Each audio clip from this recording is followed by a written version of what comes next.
আজকে আমি গেছিলাম শালবন পিকনিক করতে, কিন্তু সেখানে গিয়ে দেখি পিকনিক না ভাই, খাতরোকা খিলাড়ি স্ট্যান্ড হচ্ছে। ভাই সিরিয়াসলি হেভি ট্যালেন্ট তোমার। যাই হোক, বহুদিন পর এতটা পথ আমি স্কুটি নিজে চালিয়ে গেছিলাম। আগে আমার স্কুটি চালাতে ভীষণ ভালো লাগতো, বাট এখন আমার মনে হয় চুপচাপ বসে যাব, এত মাথার উপরে হাতের উপর প্রেসার কেন দেবো। আর আজকের পিকনিকে বেশ কয়েকটা ভাই ছিল, তার সঙ্গে ছিল আমার সাহিল বহিন।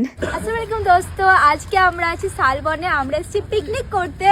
এখানে আমার সাহিল ভাইও আছে, আমাদেরকে ইনভাইট করেছে নটুদা আর পান্নাদা। আর এখানে এসে আমার অনেক ভাইদের সঙ্গে দেখা হলো, যারা অনেক ফানি ভিডিও বানায়, যেমন এই ভাইগুলো তোমরা সবাই বানাও একসঙ্গে। আর এদের ভিডিও সত্যি এত হাসি লাগে। এদের চ্যানেলের নাম হচ্ছে বন্ধু বাংলা। তোমরা যদি নিজেদেরকে টেনশন মুক্ত রাখতে চাও, হাসতে চাও, তো বন্ধু বাংলাকে অবশ্যই ফলো করে নেবে। আর তুই বল, কেমন লাগলো তোর? দারুণ লাগলো। আর অসংখ্য অসংখ্য ধন্যবাদ আমার নটু দাদাকে আর পান্না দাদাকে। আর আমি এদের চ্যানেলে ভিডিও করেছি জানিস তো আসার আগে। তো ভাই, যদি তোমরা হাসতে চাও মন খুলে প্রাণ খুলে, তো আমাদের এই বন্ধু বাংলা চ্যানেলটাকে ফলো করো। অনেক মজা হলো, অনেক ফ্যামিলিও এসেছিল এখানে পিকনিক করতে। শেষমেশ আমরা পিকনিক করে খাবার খেয়ে চললাম বাড়ি, এই গাড়ি দেখতে দেখতে।